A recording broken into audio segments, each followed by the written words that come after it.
మనకు ఒక నానుడు ఉందన్నమాట. ఏంటంటే ఒక పద్యం కూడా ఉంది.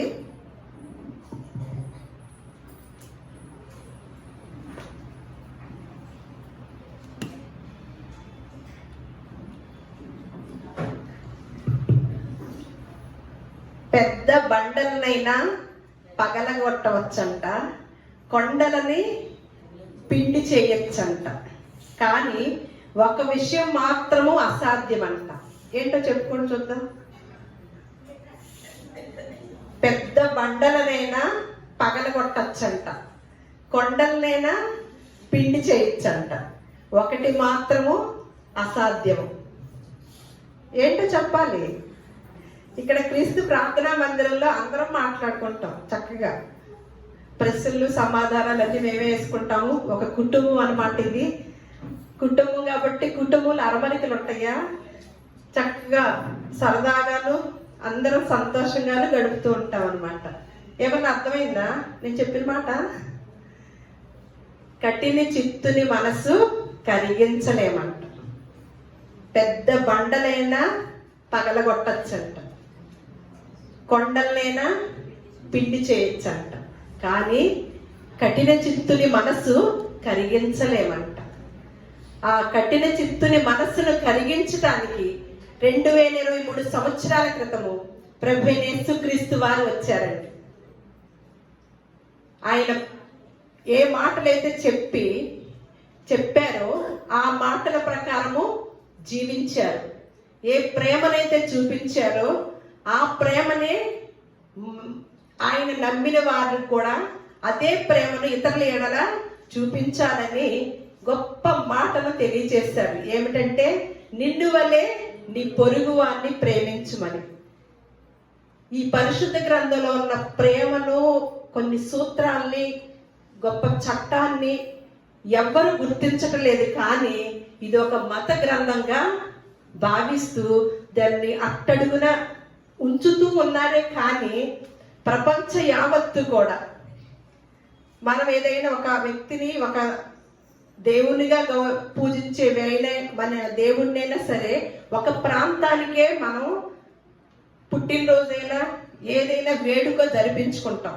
కానీ ప్రభు యేసుక్రీస్తు వారి పుట్టినరోజు మాత్రము ప్రపంచ యావత్తు కూడా, లోకమంతా కూడా జరుపుకుంటుంది అనమాట. ఎంత అట్టడుగును వెయ్యాలన్నా కూడా రోజులు, యుగాలు గడిచే కొలది, తరాలు గడిచే కొలది ఆయన సేవించేవారు అనేకులైపోతున్నారంట. ఎందుకంటే బయట ప్రపంచంలో, సమాజంలో మానవత్వం లేదన్నమాట. సమాజంలో ప్రేమ చల్లారిపోయింది, దయ లేదు.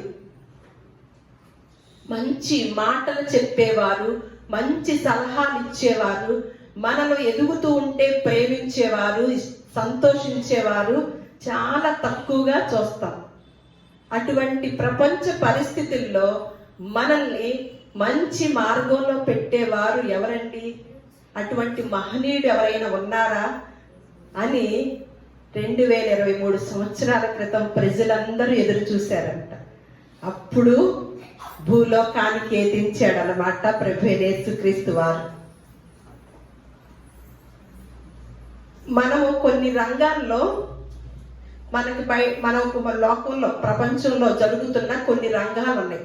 వాటిల్లో ఏమైనా మనల్ని మంచి మార్గంలో పెడుతున్నాయేమో, అలాగే మనకి మంచి చేస్తున్నాయేమో అని ఒకంత ఈరోజు పరిశీలించుకొని ప్రభు యేసుక్రీస్తు వారు చెప్పిన విధానాన్ని, ఈరోజు ఆ గొప్పతనాన్ని, ఆయన చూపిన బాటని తెలుసుకుందాము. మొట్టమొదటిగా విద్యా రంగం గురించి చూద్దాం. బైబిల్ గ్రంథంలో ఏమి చెప్పను కానీ ఈరోజు, ఎందుకంటే మిగతా వాళ్ళకి బైబిల్ గ్రంథం లేవు కదా, వాళ్ళందరూ రెఫరెన్స్ తీయాల్సిన అవసరం లేదు. మీరు వినండి. విద్యారంగం అందరికీ తెలిసిందే కదా. విద్యారంగం కనుక చూసినట్లయితే, విద్యారంగంలో ఏమైనా మనుషులకి, పిల్లలైనా అదే చదువుకుంటున్న వారు ఒక మంచి మార్గంలోనే గడుపుతూ వస్తున్నారంటారా? విద్యారంగంలో మంచి మార్గదర్శకులు ఉన్నారంటారా? ఏమి జరుగుతుంది విద్యారంగంలో? యవనస్తుల మధ్యన ఏం జరుగుతుంది? యవనస్తులు దేనికి బానిస అవుతున్నారు? మనం ఏమి నేర్పించడానికి పంపిస్తున్నాము? విద్య లేనివాడు వింత పశువు అని మనకు సామెత కదా. కానీ మనం పెట్టే సామెతలన్నీ కూడా తారుమారు అవుతూ ఉంటాయి. కానీ పరిశుద్ధ గ్రంథంలో సామెతలు ఎప్పుడు తారుమారు అవ్వండి. విద్య లేనివాడు వింత పశువు అని మనం నానుడి అన్నమాట. నిజంగానే విద్య ఉన్నవాడు పశువుగా లేకోకుండానే జీవిస్తున్నాడా? చాలా ఘోరాలు నేరాలు వింటున్నప్పుడు ఏమి వింటున్నామండి? ఈ మధ్య కాలంలో ఇంజనీరింగ్ చదివే వాళ్ళని, లేకపోతే 10th క్లాస్ చదివే వాళ్ళని, 9th క్లాస్ చదివేవారని, వీళ్ళందరూ కూడా దేనికి బానిసలు అవుతున్నారండి? మరి విద్యారంగంలో మంచి ఉంది కదా, ఉపదేశిస్తున్నారు కదా ఉపాధ్యాయులు. మరి ఉపాధ్యాయులు ఆ పిల్లల్ని గొప్ప మార్గదర్శకులుగా చేయగలుగుతున్నారా? మనకి వాళ్ళు మార్గదర్శకులుగా మనము కేటాయించుకోవడానికి ఉండగలుగుతున్నారా? ఆ రంగం కనుక చూసినట్లయితే ఉన్నారంటారా? లేరు కదా. విద్యారంగంలో కూడా ఎందుకంటే డ్రగ్స్కి అలవాటు పడిన వారు, అనేక అలవాట్లకు అలవాటు పడిన వారు మనం విద్యార్థుల్లో చూస్తున్నాం అన్నమాట. యవ్వనస్తులు వారు ప్రేమలు, అలాగే ఆ ప్రేమను ప్రేమించుకోవటం వల్ల ఒకరికొకరి మీద ఆ ప్రేమ ఎప్పుడైతే విఫలమవుతుందో వీళ్ళన్నా చనిపోవటము, వారినన్నా చంపేయటం చూస్తున్నాం. వీళ్ళందరూ కూడా ఎలా పెద్ద పెద్ద చదువులు చదువుకున్నవారు. మరి విద్య లేని వాడు ఎంత పశువు అన్నప్పుడు, వాడు పశువులాగా ప్రవర్తిస్తున్నప్పుడు ఆ విద్య వాడికి ఏమి నేర్పిస్తుంది? పశువులాగానే ప్రవర్తిస్తూ చూస్తున్నాం కదా. మగపిల్లల్ని చూస్తున్నాము, అలాగే ఆడపిల్లలు కూడా చూస్తున్నాం. మరి ఆ రంగంలో మా పిల్లలు ఎంత గొప్ప మార్గదర్శకులు అయ్యారమ్మా, సమాజానికి మార్గదర్శకులు అయ్యారు ఈ విద్యలు నేర్చుకున్న వారందరూ అని మనం ఎవరినైనా మార్గదర్శకులుగా పెట్టుకోగలిగామా? ఆ విద్యా రంగంలో నుంచి లేదు. మరి ఇంకొక రంగం ఉంది. ఇంకొక రంగం ఏంటి? శాస్త్ర రంగం. ఇదైతే బాగా తెలుసు అన్నమాట. శాస్త్రం అంటే అనేక పరిశోధనలు పరిశోధించే పనిలోనే ఉంటారు శాస్త్రజ్ఞులందరూ కూడా. ఏంటి, ఎంత ఖర్చు పెడతారు ఆ పరిశోధనలు చేసేటప్పుడు? కోట్లు ఖర్చు పెట్టి వాళ్ళ జీవితాలు కూడా పణంగా పెట్టేసి ఆ పరిశోధన కేంద్రంలో ఉండేవారు పెళ్లిళ్ళు సైతం కూడా కొంతమంది చేసుకోరు. సరిగదా. మన ప్రభుత్వం వారు కూడా ఆ పరిశోధకులకి చాలా డబ్బుని కేటాయించడం కూడా జరుగుతుంది. ఏ రంగం అది? శాస్త్ర రంగంలో. వారి పరిశోధనలు కోట్లు ఖర్చు పెట్టి పరిశోధిస్తున్నప్పుడు అక్కడ మనం ఏమన్నా వాళ్ళని మార్గదర్శకులుగా తీసుకోవడానికి కుదురుతుందా? ఆ రంగంలో ఉన్న వారిని కుదురుతుందా అండి? వాళ్ళని ఇదిగో శాస్త్రజ్ఞులు మాకు మార్గదర్శకులండి, వాళ్ళు గొప్ప జీవితాలు జీవించారండి అని మనము ప్రత్యేకంగా తీసుకోవటానికి కుదురుతుందా ఆ రంగము? సరిగదా. కోట్లు ఖర్చు పెడుతూ ఉంటారన్నమాట. ప్రభుత్వం వారు కూడా కేటాయించుతూ ఉంటారు. ఆ కోట్లు ఖర్చు పెట్టి ఆ కోట్లని అనేక పేదవారికి, అన్నంతో అలవటించే వారికి కనుక పెడితే ఎంతమంది జీవితాల్లో ఆకలి బాధ లేకుండా ఉంటారండి. వాళ్ళ పరిశోధనల వల్ల ఏమైనా మనకి ప్రయోజనం ఉందా? ఒక చిన్న ఉదాహరణ చెప్తాను. ఇట్లాగే పరిశోధన చేసే ఒక వ్యక్తి కొన్ని వందల సంవత్సరాల క్రితము క్రీస్తు శకం భూమి బల్ల పరుపుగా ఉంది అని కోట్లు ఖర్చు పెట్టేసి ఆయన పరిశోధించి ప్రజలందరికీ కూడా తెలియజేశారనమాట. వెంటనే మరి శాస్త్రజ్ఞుల మాట వింటాం కదా, ఎందుకంటే వాళ్ళు అసలు ఆ రంగంలో ఆరితేరి అసలు ఆ చదువునే చదివారు కాబట్టి మన మిగతా వారందరూ ఏం చేశారు? భూమి బల్లపరుపుగా ఉంది అనేసరికి దాన్ని కొన్ని సంవత్సరాల పాటు కొనసాగించారు. మళ్ళీ ఇంకొక శాస్త్రజ్ఞుడు వచ్చాడు. నేను ఇందాకే చెప్పాను, బైబిల్ గ్రంథంలో ఎప్పుడు ఇగో ఈ సంవత్సరంకి ఇలా ఉన్నాయి ఈ మాటలు, వచ్చే సంవత్సరానికి ఈ మాటలు తేడా ఉన్నాయండి? ఉండదండి. శాస్త్ర రంగంలో తేడా ఉంటదేమో కానీ బైబిల్ గ్రంథంలో తేడా ఉండదు. ఎప్పటికీ ఒక మాట రాశాడు, పరిశుద్ధ గ్రంథంలో రాయించాడు దేవుడు అంటే అది ఎన్నటెన్నటికి మనం అంతా కూడా పోయే వరకు అది అసలు ఎందుకు ఒక మాటే చెప్పేశాడు. భూమి ఆకాశములు గతించినప్పటికీ కూడా నా మాట గతించదు అని ఇంకేం మనం పోల్చుకోకుండా చెప్పేశాడు అనమాట. అలా చెప్పి భూమి బల్లపరుపుగా ఉంది. ఏంటి మీరు ప్రార్థన ఈ మాటలన్నీ చెప్తున్నారు అని మీకు ప్రశ్నార్థకంగా ఉండొచ్చు. అసలు ఉన్నవే ఈ జ్ఞానము బైబిల్ గ్రంథంలో. ఇప్పుడు వరకు మీరు అందరూ కూడా బయట ప్రపంచంలో చూస్తున్న క్రైస్తవ సమాజాల్లో ఒక స్వస్థతకి దేవుడు ఈయన, ఒక పెళ్లి అవ్వకపోతే ఇంట్లో కుటుంబాల్లో పెళ్లి జరిగితే చాలు ప్రార్థన చేసుకుంటాము మాకు అనే అంతవరకే పరిచయం అయ్యాడనమాట యేసుక్రీస్తు వారు. అలాగే మాకు పిల్లలు పుట్టలేదు, పిల్లలు పుడితే ఈ దేవుణ్ణి నమ్ముకుంటాం, పిల్లలు పుట్టించే దేవుడు అంట కదా అని. అలాగే అనారోగ్యం వస్తే తగ్గించే ఆయనంట కదా, స్వస్థపరిచే ఆయనంట కదా. ఇంతవరకే మనకు తెలుసండి.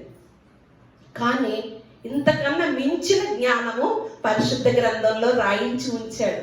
అది పఠించిన వారికే తెలుస్తుంది అనమాట.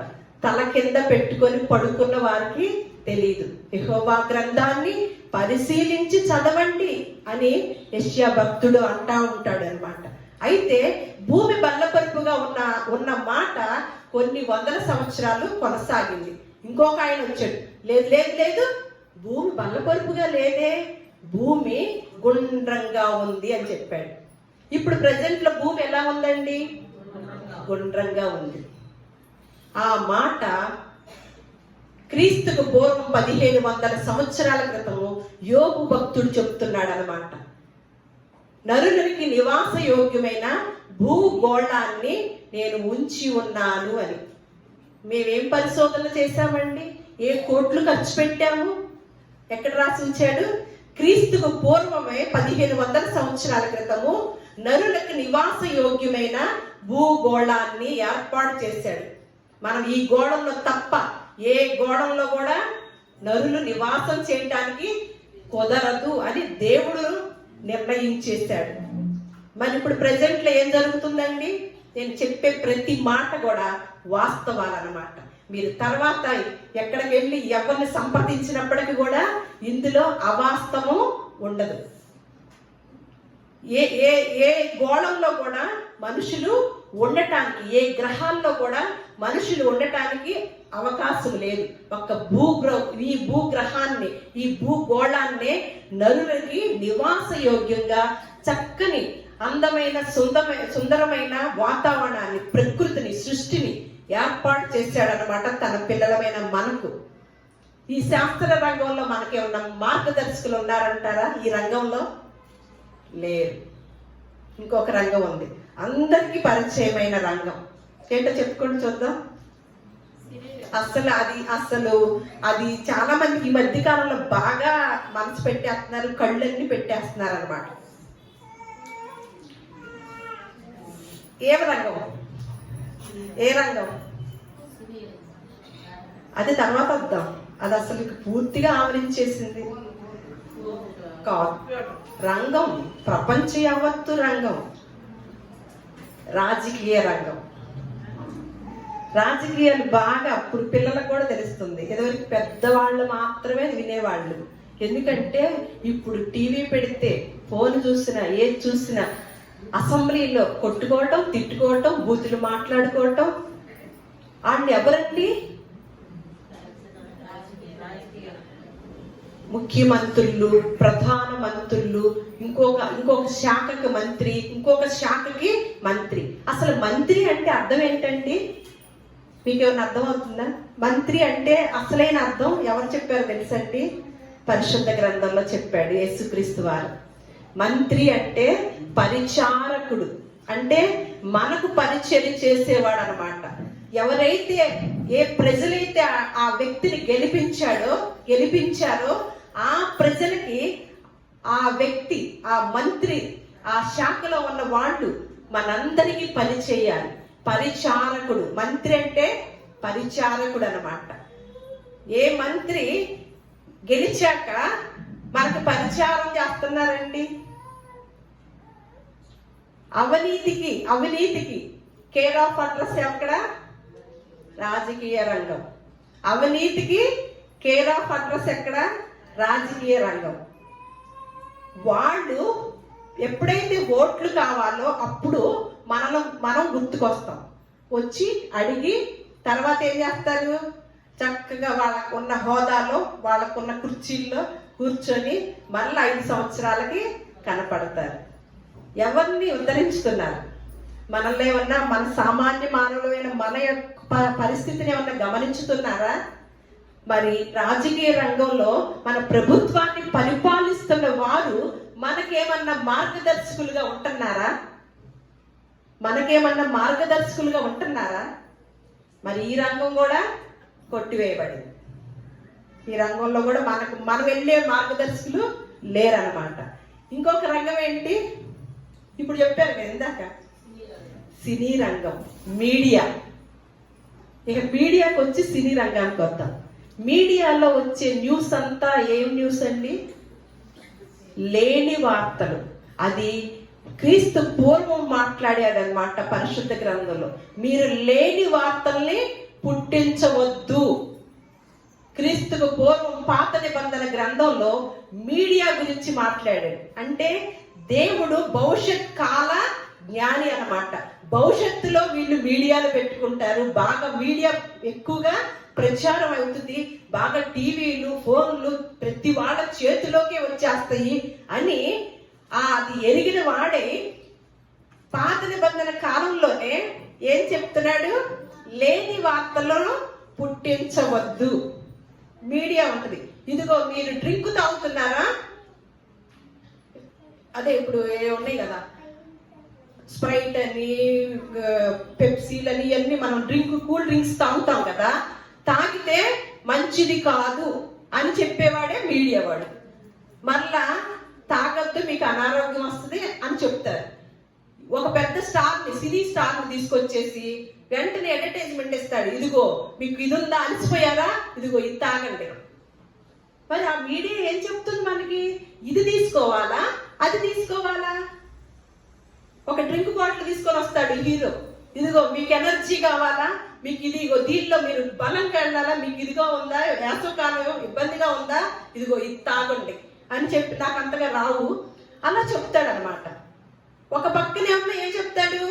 ఇది తీసుకోకూడదు, దీనివల్ల మంచి లేదు అని చెప్తాడు. ఒక పక్క ఏం చేస్తాడు? లంచం తీసుకునేవాడు ఏమంటారు? గాడిద. కట్నం తీసుకునేవాళ్ళు గాడిదేనా, కుక్క అని మీడియా వాళ్ళైనా అక్కడైనా వింటాము. మరి తీసుకునేది ఎవరు? మళ్ళీ వాళ్ళే తీసుకుంటారు, అందులో పెద్దలే తీసుకుంటారు. అంటే ఆ రంగం మనకి ఏం నేర్పించాలనుకుంటుంది? నేర్పించాలని ప్రయత్నం చేస్తే నేర్చుకోవడానికి కుదురుతుంది. ఆ రంగంలో 2 రంగాలు చూస్తుంటే మనం కన్ఫ్యూజ్ అయిపోతున్నాం కదా.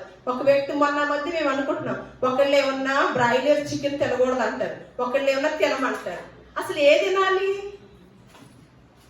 బయట ఒక మాట మీద నిలబడరు, ఒక సూక్తి మీద, ఒక సూత్రం మీద నిలబడే సమాజం కాదిది.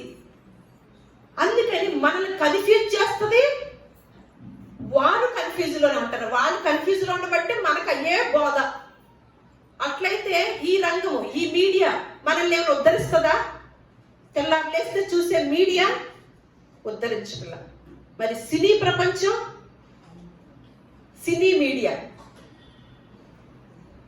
బాగా హింసను ప్రేరేపిస్తూ, ఇదిగో ఒక్క దెబ్బకు 100 మందిని కొట్టేస్తానన్న వ్యక్తికి ఉత్తమ నటుడు.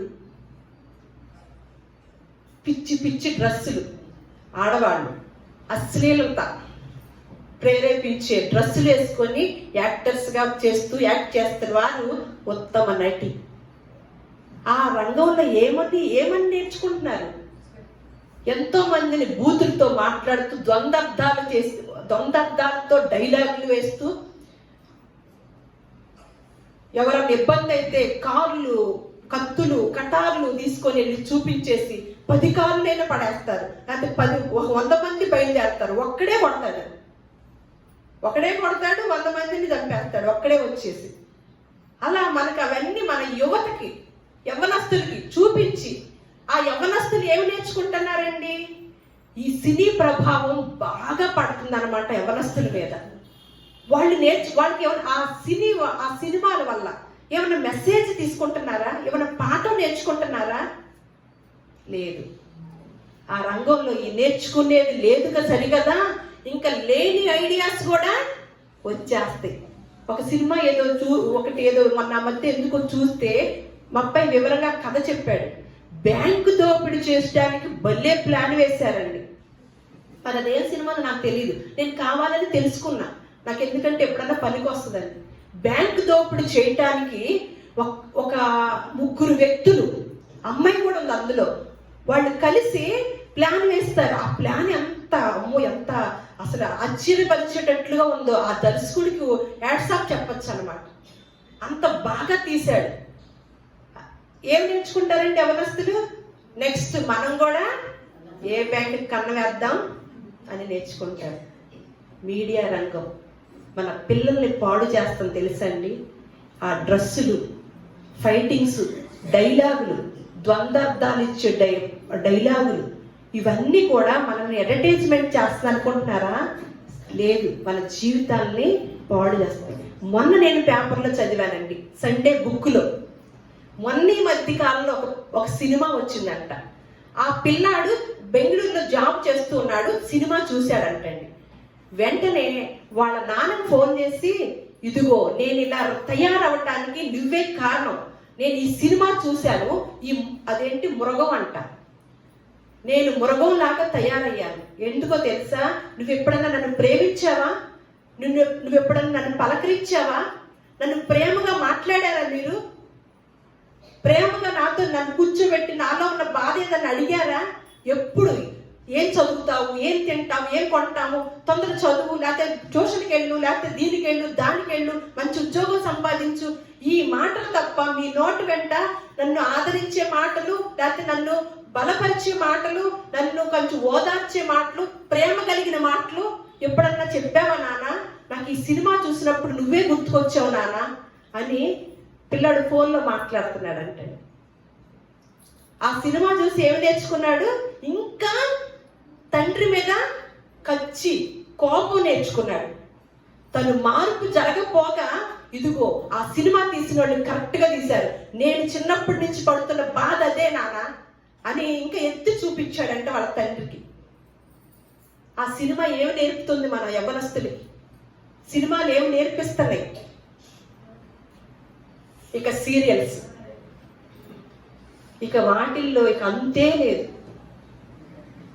5 సంవత్సరాల తరబడి వస్తూనే ఉంటాయి.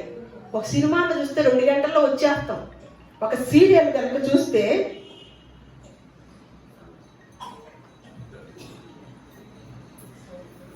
ఒక సీరియల్ చూస్తే 2 సంవత్సరాలు 3 సంవత్సరాలు. మేము ఎప్పుడైనా ఎవరైనా ఇంటికి వెళ్ళేవాళ్ళం, వెళితే 7-8 గంటలకు ఎప్పుడో వెళ్ళకూడదు. ఎందుకంటే ఆ టైంలో ఏదో సీరియల్ ఉండేది. మా తేజ పుట్టిన కొత్తలోనేమో మరి మా ఇంట్లో టీవీ ఉండేది. అప్పుడు మా అమ్మ చూసేది ఏంటదంటే, పేరు కూడా గుర్తులేదు, కాదు ఏదో ఏంటమ్మా, మొగల రేకులు. అమ్మ అదొక్కటి మాత్రం చూపించు అంటే నేను బెడ్ రెస్ట్ అయితే మా అమ్మని తీసుకొచ్చుకున్నా. నాకు అది ఆ సీరియల్ మాత్రం నేను చూడాలి. అమ్మో రేపేం జరిగిద్దో మళ్ళీ మిస్ అయిపోతాను, ఇవాళ మాత్రం కొంచెం చూసి రావాలని మా అమ్మ అడిగి చూసేదన్నమాట. అంత అసలు ఎంత అంటే అసలు తట్టుకోలేదు ఆ రోజు మిస్ అయితే. మొగల రేకులు అంట. అది ఎన్ని సంవత్సరాలు వచ్చిందండి? చాలా సంవత్సరాలు వచ్చింది. సరే, అత్త కోడళ్ళు, అత్తని ఎలా ఇబ్బంది పెట్టాలో కోడలు వేసే ప్లాన్స్ ఎన్ని ఉన్నాయో తెలుసండి సీరియల్స్ లో. అలాగే కోడల్ని ఎలా ఇబ్బంది పెట్టాలో అత్తగారు వేసే ప్లాన్స్, తోడు కోడళ్ళు, అన్నదమ్ములు.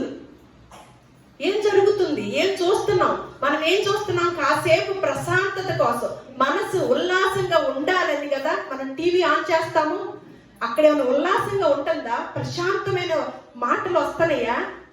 కుటుంబాల్లో వచ్చే సమస్యల్ని ఇంకా కొంచెం కల్పించి ఇక తెలియని వారికి ఇంకా తెలియజేస్తూ సీరియల్స్ తీస్తూ, మాకు ఒకరికి మించి ఒకరు సీరియల్స్ తీస్తున్నారు. ఈ సీరియల్స్తో ఆడవాళ్ళందరూ కూడా కనెక్ట్ అయి ఉన్నారండి. మరి ఈ రంగం ఏమన్నా మనకి మార్గదర్శకులుగా ఉన్నారా? ఈ డైరెక్టర్స్, ఈ మీడియా వాళ్ళు, ఈ సినీ వాళ్ళు. ఎందుకు? దాసనారాయణరావు గారని మీకు అందరికీ తెలుసు. ఆయన ఆ సినీ ప్రపంచానికి పెద్ద దిక్కు. సినీ ఆ దానిలో ఏదైనా తగులు వస్తే ఈయన తీర్చేవాడు అనమాట. తేడాలు వచ్చినా తగులు వచ్చినా ఎవరికి సర్ది చెప్పే పెద్దగా ఎన్నుకున్నారు. ఆయన చనిపోయాడండి. చనిపోయిన వెంటనే కొడుకులు కోడళ్ళు కొట్టుకోవడం మొదలెట్టారు. ఏం జరిగింది? వారి కుటుంబంలో ఎవరు చెప్తున్నారు? తనేమన్నా సినీ ప్రపంచానికి పెద్ద దిక్క, ఆ సినిమా వాళ్ళకి అందరికీ తన కుటుంబంలో ఏం జరుగుతుంది? తెలీదు. తన కుటుంబంలో ఏం జరుగుతుందో తెలీదు. తన కుటుంబాన్ని ఉద్ధరించుకోలేదన్నమాట. ఈ రంగంలో ఏమైనా నేర్చుకుంటామా? నేర్చుకోలేము కదా. మరి ప్రపంచంలో మహాత్ములు అనేవారు చాలా మంది ఉన్నారు. వాళ్ళని వేళ్ల మీద లెక్క పెట్టవచ్చు అనమాట. ఆ మహాత్ములు అవటానికి వారి ఆలోచనలన్నీ కూడా ఒక వ్యక్తి మీద ఉన్నాయి అంటండి. ప్రపంచంలో మన యొక్క భారతదేశంలోను అలాగే ప్రపంచ యావత్తులోను కొంతమంది మహాత్ములుగా మనకి వెంటనే గుర్తొస్తుంది. ఒక మాట చెప్పగానే గుర్తొచ్చేస్తుంది అనమాట. వాళ్ళ యొక్క ఆలోచనలు ఒక్క వ్యక్తి చుట్టూ తిరిగాయంట. ఎవరా వ్యక్తి? ప్రపంచానికి శక పురుషుడు, యుగ పురుషుడైన ప్రభువైన యేసుక్రీస్తు వారి యొక్క సిద్ధాంతం చుట్టూ, ఆలోచన చుట్టూ, ఆయన అవలంబించిన విధానం చుట్టూ, ఆయన ఏం మాటలైతే చెప్పారో, ఎలా జీవించారో ఆ జీవితం చుట్టూ కూడా తిరిగి అంట. వారు ఆ యొక్క ఆయన్ని అనుసరించి మహాత్ములై కూర్చున్నారంట.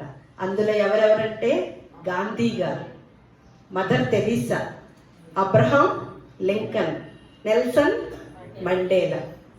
గాంధీ గారు ఏం చేశారు?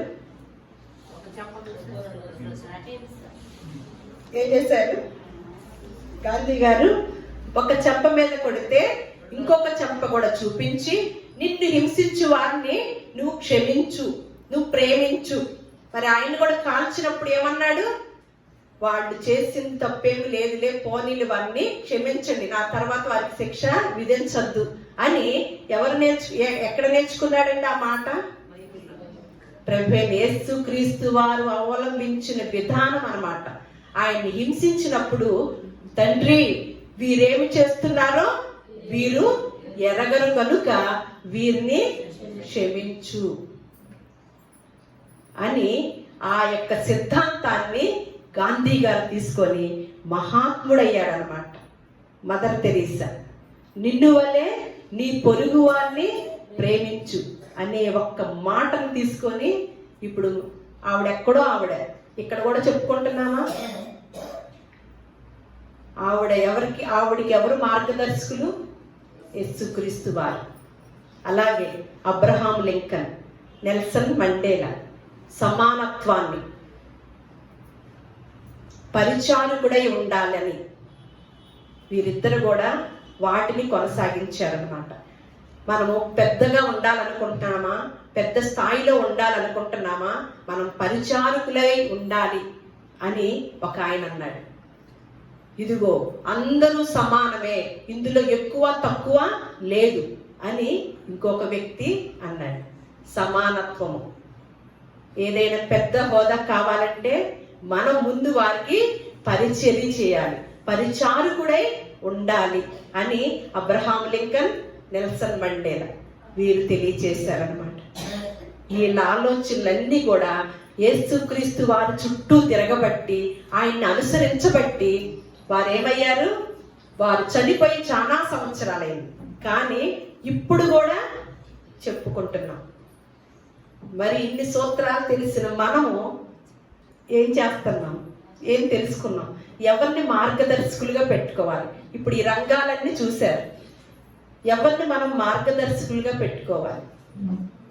ఇందాక చెప్పాను కదా, పెద్ద బండనైనా పగలగొట్టవచ్చు, కొండనైనా పిండి చేయొచ్చు. కానీ కఠిన హృదయం యొక్క మనసుని కరిగించలేమంట, మార్చలేమంట.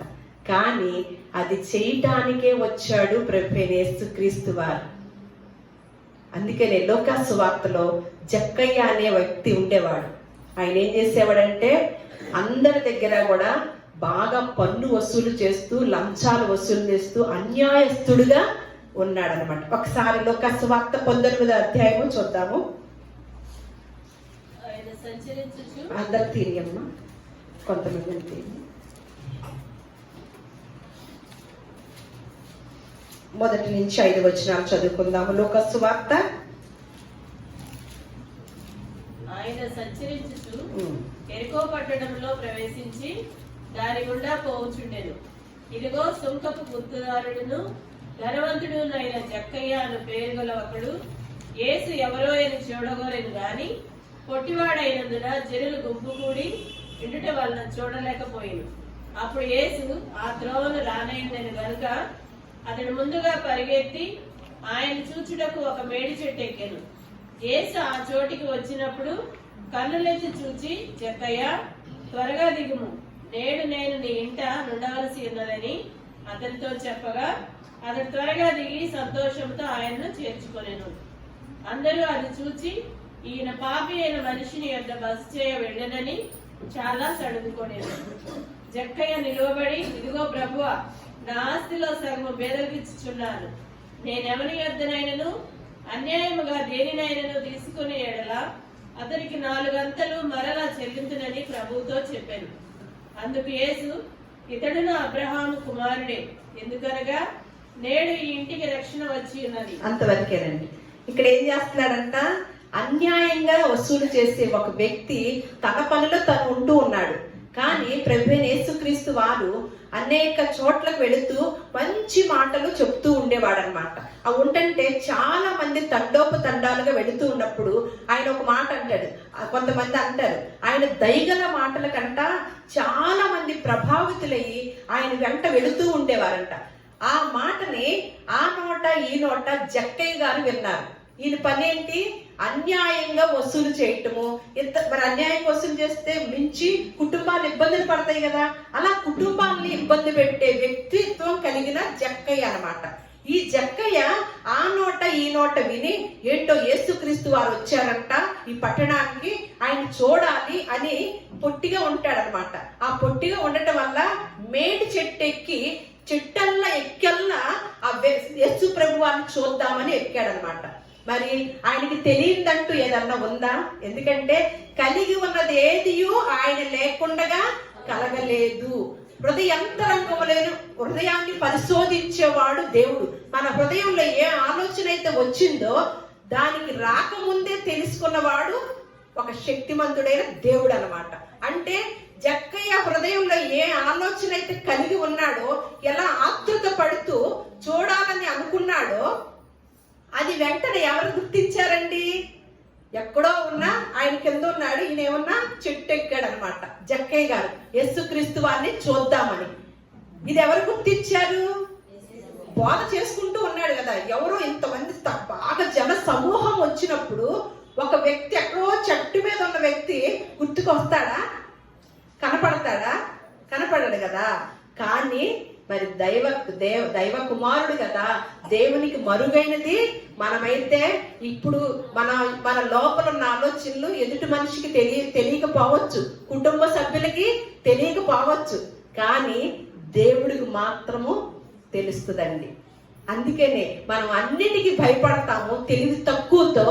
దేవునికి మాత్రము ఇదిగో 4 గోడల మధ్యలో నువ్వు కూర్చొని నేనేమైనా మాట్లాడుకోవచ్చు, నేనేమైనా తప్పు చేయవచ్చు అనే విధానమే తెలుసుకున్న వారమయ్యామే. కానీ చిన్ననాటి నుండి ఇదిగో 4 గోడల మధ్య నువ్వు తప్పు చేసావా దేవుడు చూస్తున్నాడు అని ఆ బోధ గనక మన పిల్లలకి తెలియచేస్తే తప్పు చేస్తారండి.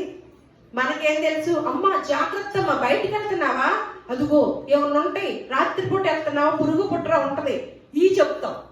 కానీ అమ్మ జాగ్రత్త, నువ్వే ఆలోచనలు ఆలోచిస్తున్నావో, ఎందుకంటే నీ హృదయంలో ఉన్న ఆలోచన సైతం కూడా దేవాది దేవుడికి తెలుసు కాబట్టి నువ్వు ఆయనకి విరుద్ధమైన ఆలోచన ఏది కూడా చెయ్యొద్దమ్మా అని నేర్పినప్పుడు ఎంత ప్రయోజకులు అవుతారండి మన బిడ్డలు. అలా ఎరిగిన వాడై యేసుక్రీస్తు వారు జక్కయ్య దిగు, నేను మీ ఇంటికి వస్తున్నానన్నాడు. ఎంతో మంది అడిగారంట అప్పుడు ఇళ్ళకి రమ్మనమని, కానీ ఎవరికి వచ్చింది అవకాశం? ఎందుకు వచ్చాడు ఈ లోకానికి? మత్తయి సువార్తలో ఉంటుంది అన్నమాట. 1వ అధ్యాయం తీయండి. ఎందుకు వచ్చాడు? మత్తయి సువార్తలో 1వ అధ్యాయంలో ఉంటుంది.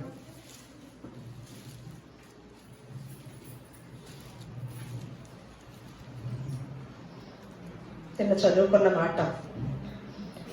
ఆమె ఒక కుమారుని కనును, తన ప్రజలను వారి పాపముల నుండి ఆయనే రక్షించును. 2023 సంవత్సరాల క్రితం భూలోకానికి వచ్చింది ఏ పని మీదండి? ఏ పర్పస్ మీద? ఆయనే తన ప్రజలను వారి పాపముల నుండి రక్షించడానికి వచ్చాడు కదా. అది ఎరిగిన వాడే జక్కయ్య. ఎలాంటి వాడంట? అన్యాయస్తుడు. అంత ముందు ఎన్నో బోధలు ఆయన వెంటే నడిచేవారు చాలా మంది ఉన్నారు, కానీ వారి గృహాలకి వెళ్ళల, అవకాశం ఇవ్వల.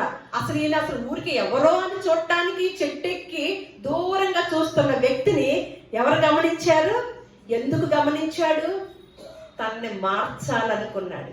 తన్ని మార్చాలి, అన్యాయంలో నుంచి క్రమంలోకి నడిపించాలనుకుని, ఇదిగో జక్కయ్య నేను నీ ఇంటికి వస్తున్నాను దిగు అన్నాడు. అక్కడ ఏ ప్రసంగం చేయలే. ఇదిగో నువ్వు అన్యాయం చేస్తున్నావయ్యా, ఇలా మారు ఇలా మారు అనలా. ఏ ప్రసంగం చేయలేదు. ఇక్కడ చదువుకున్నాం మనం. వచ్చాడు, వాళ్ళ ఇంటికి వెళ్ళి భోజనం చేస్తుంటే మిగతా వారందరూ ఏమనుకుంటున్నారంట? అమ్మో దేవా, ఈయన గొప్ప బోధకుడు కదా, ఈ పాపి ఇంటికి వెళ్ళాడేంటి? ఈ పాపము అన్యాయం చేసే వ్యక్తి ఇంటికి ఈయన వెళ్ళిపోయి అపరిశుద్ధుడైపోయాడేంటి? ఈయన పరిశుద్ధుడు కదా, ఆ పాపి ఇంటికి వెళ్ళటం ఏంటి అని గొనుక్కుంటున్నారు, సణుక్కుంటున్నారంట. ఆయన వెళ్ళే పని ఏంటండి? ఆయన ఎందుకు వెళ్తున్నాడు? ఆయన వచ్చిందే ఎందుకు? వారి ప్రజలని ఆయన వారి పాపముల నుండి ఆయనే రక్షించడానికి వచ్చాడు అనమాట, సరి చేయటానికి. ఏం చేశాడు? ఇదిగో వెంటనే వస్తున్నాను అన్నాడు. గృహంలోకి అడుగు పెట్టాడండి. వెంటనే జక్కయ్యకి ఏం కనపడుతుంది? రీలు. తను ఏ తప్పులైతే చేశాడో అది రీలు తిరిగిపోతుంది అనమాట.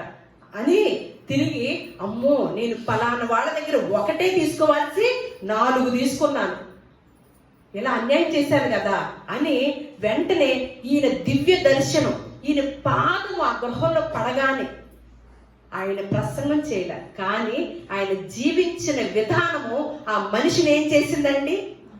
మనం కూడా చూడండి, మనకు ఆస్తుపాస్తులు ఉండక్కర్లా, అందచందాలు ఉండక్కర్లా, గొప్ప డిగ్రీలు ఉండక్కర్లా, క్రమశిక్షణ కలిగిన జీవితం, మంచి జీవితాన్ని, పరిశుద్ధమైన జీవితాన్ని కనుక మనం జీవిస్తే మనల్ని గౌరవించుతారండి. అలాగే మనం ఎదుటివారు బాగుపడాలి, మాకన్నా బాగుపడాలి అనే మనసు కలిగితే మనం ఏ గృహాల్లో అడుగు పెడతామో ఆ గృహంలో గొప్ప కార్యాలు జరుగుతాయండి. గొప్ప కార్యాలు జరుగుతాయి. మనకు కావాల్సిన యొక్క అర్హత ఏంటి?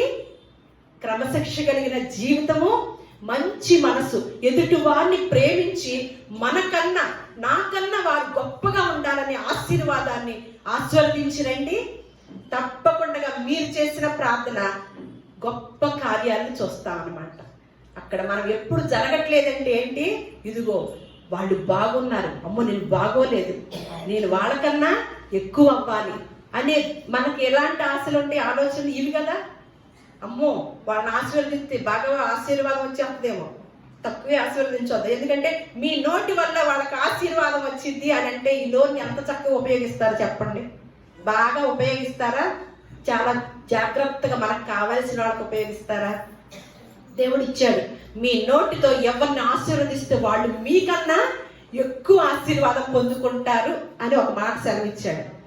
ఏం చేస్తారు? నిజంగా చెప్పండి, అంతేనంటారా? మంచిగా ఒప్పుకున్నారు. ఎందుకంటే మనిషి స్వభావం అంతే, స్వభావం. కానీ దేవుడు ముందుగా పుట్టించినప్పుడంట మనుషులంట యథార్థవంతులుగానే పుట్టించాడంట. పుట్టించే విషయంలో పుట్టించినప్పుడు కానీ వారు వివిధమైన తంత్రాలు నేర్చుకొని ఇదిగో ఇలా అయ్యారంట. వివిధమైన తంత్రాలు నేర్చుకొని ఇలా అయ్యాడు. ఏమి చెప్పలా, ఏం చేశాడు? వెళ్ళాడు, పాదం మోపాడు, వెంటనే ఏమనేస్తున్నాడు ఇక్కడ, అతడు త్వరగా దిగి సంతోషంతో ఆయనను చేర్చుకొనెను. అంటే ఇక్కడ ఒకటి కనపడుతుంది.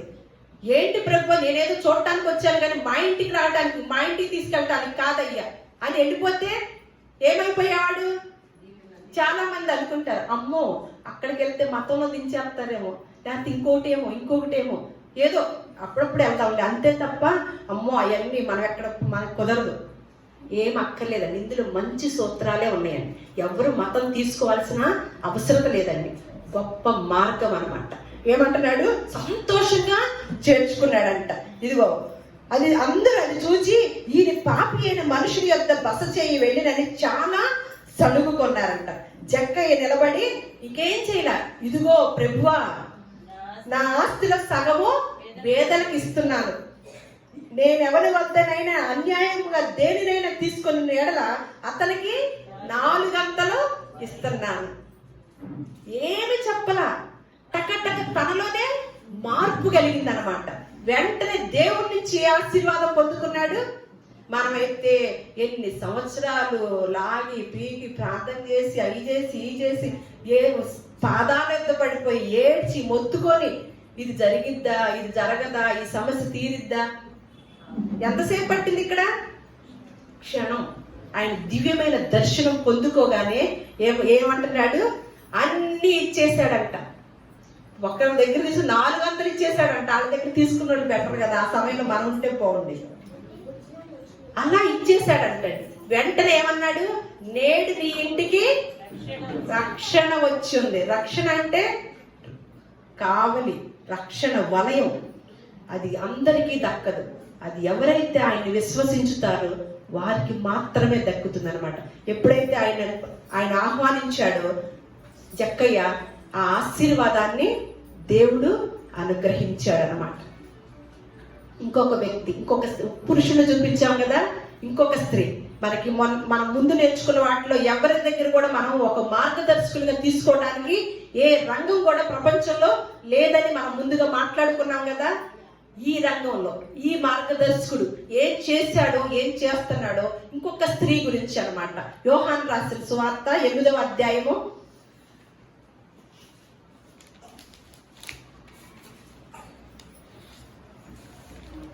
1 నుంచి 11 వచనాలు చదువుకుందాము. యేసు ఒలీవల కొండకు వెళ్ళెను.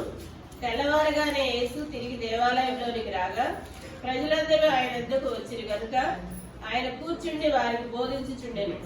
శాస్త్రులను పరిసయ్యులను వ్యభిచారమందు పట్టబడిన ఒక స్త్రీని తోడుకొని వచ్చి ఆమెను మధ్య నిలబెట్టి, బోధకుడా, ఈ స్త్రీ వ్యభిచారం చేయుచుండగా పట్టబడెను.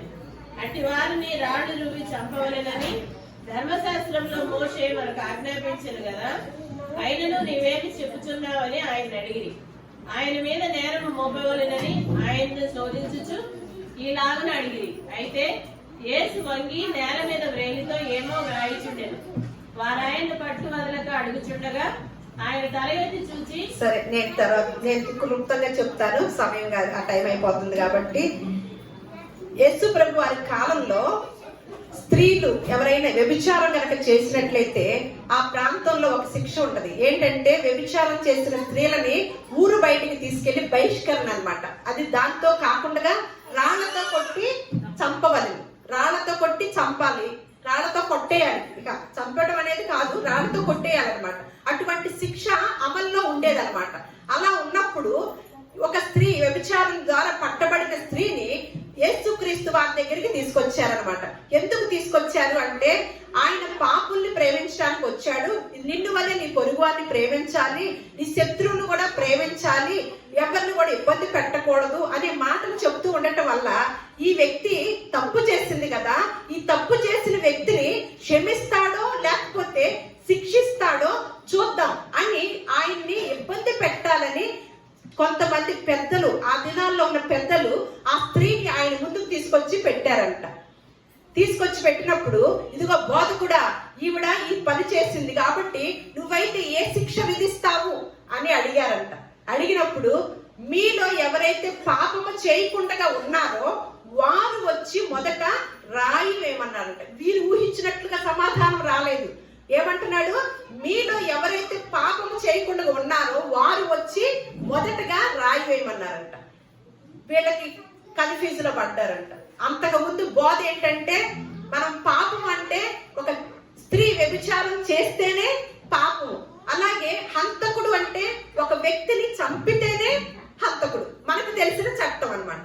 కానీ యేసుక్రీస్తు వారి చట్టం ఏంటంటే, మన హృదయంలో ఏ ఆలోచనలు అయితే చేస్తున్నారో, తప్పుడు ఆలోచనలు, ఒక స్త్రీని మోహపు చూపుతో ఎవరైతే చూస్తున్నారో వారంట ఏం చేసినట్టంట, వ్యభిచారం చేసినంత పనినంట అని యేసుక్రీస్తు వారు బోధలు చేశారు. అంతకు ముందు ఆ బోధనలు విన్నవారు వీళ్ళందరూ, వెంట వెళ్ళిన వాళ్ళందరూ కూడా, ఈ రాళ్లు వేయమన్న వాళ్ళందరూ కూడా ఆ బోధ విన్నారనమాట. విన్నప్పుడు యేసుక్రీస్తు వారు ఏమంటున్నారు? మీలో ఎవరైతే పాపము చేయలేదో వారు వచ్చి మొదట రాయి వేయమన్నారనమాట. వీళ్ళకి గుర్తుకొస్తున్నాయి, అమ్మో పలానా రోజులు నేను ఆయన తిట్టానుగా, చంపాలనుకున్నాను అని ఒక ఆయన అమ్మో పలానా రోజు ఆ స్త్రీని బాగా మోహపు చూపుతో చూశాను కదా, ఆమెతో మానసికంగా ఇబ్బంది ఆ ఇదిలోకి వెళ్ళిపోయాను కదా, ఇది బయట పెడతాడేమో ఈయన బాబోయ్ అంటూ ఒకరికొకరు, అమ్మో పలానా మా కుటుంబంలో తగులైనవి కదా, నేను లోపల తిట్టుకున్నాను కదా, అవి బయట పెడతాడేమో అని ఒక్కొక్కళ్ళు జారుకుంటా వెళ్ళిపోతున్నారంట. అక్కడ ఎవ్వరూ లేరంట. ఆ స్త్రీ యేసుక్రీస్తు వారు ఉన్నారంట. అప్పుడు ఆయన అన్నారంట, అమ్మా ఎవరు రాయలేదా అన్నారు. వేయలేదు ప్రభువా అన్నాను. అయితే నేను కూడా వేయనమ్మా, నువ్వు ఏ తప్పిదం చేయకుండా నువ్వు చక్కగా మంచిగా జీవించమ్మా అన్నారు. తను పశ్చాత్తాపంతో ఏడ్చి తన జీవితాన్ని దేవునికి అంకితం చేసిందనమాట. అక్కడ ఏమైనా శిక్ష ఉందా? ఇదిగో నువ్వు వ్యభిచారం మాని, తప్పు చేస్తున్నావు, నిన్ను వెలివేశావు, అది ఇది అన్నప్పటికి కూడా మానేసే వాళ్ళు ఉన్నారండి. అవేమి జరగల. ఒక్క ప్రేమ గల మాట, దయగల మాట ఆ స్త్రీని ఏం చేసిందండి? గొప్ప మార్పును తీసుకొచ్చి తన బ్రతికినంత కాలం కూడా యేసు పాదాల చెంత ఉండిపోయింది అనమాట. ఆయన దైవ ధ్యానంలో ఉండిపోయింది. అటువంటి ప్రభావితం చేసే మాటల్ని యేసుక్రీస్తు వారు ఉన్న కాలంలో గొప్ప గొప్ప మాటలు చెప్పి ఆయన అనుసరించి అనేక మంది ఇట్లాంటి పాప బంధకాల్లో ఉన్న వారిని విడుదల దయచేసి గొప్ప మార్గదర్శకులుగా అయ్యారన్నమాట. అందుకే నేనే మార్గమును సత్యమును జీవమునై ఉన్నాను, నా ద్వారా తప్ప ఎవ్వరు కూడా మీరు స్వర్గానికి వెళ్ళటానికి కుదరదు అని తేల్చి చెప్పాడు అనమాట. నేనే అన్నాడు అంటే, నేనే అంటే ఇంకొకళ్ళు లేరని లెక్క అనమాట.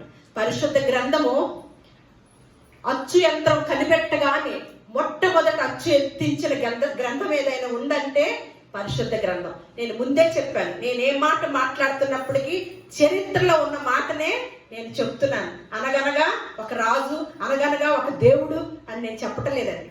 చరిత్రలో ఉన్న గ్రంథం ఇదన్నమాట.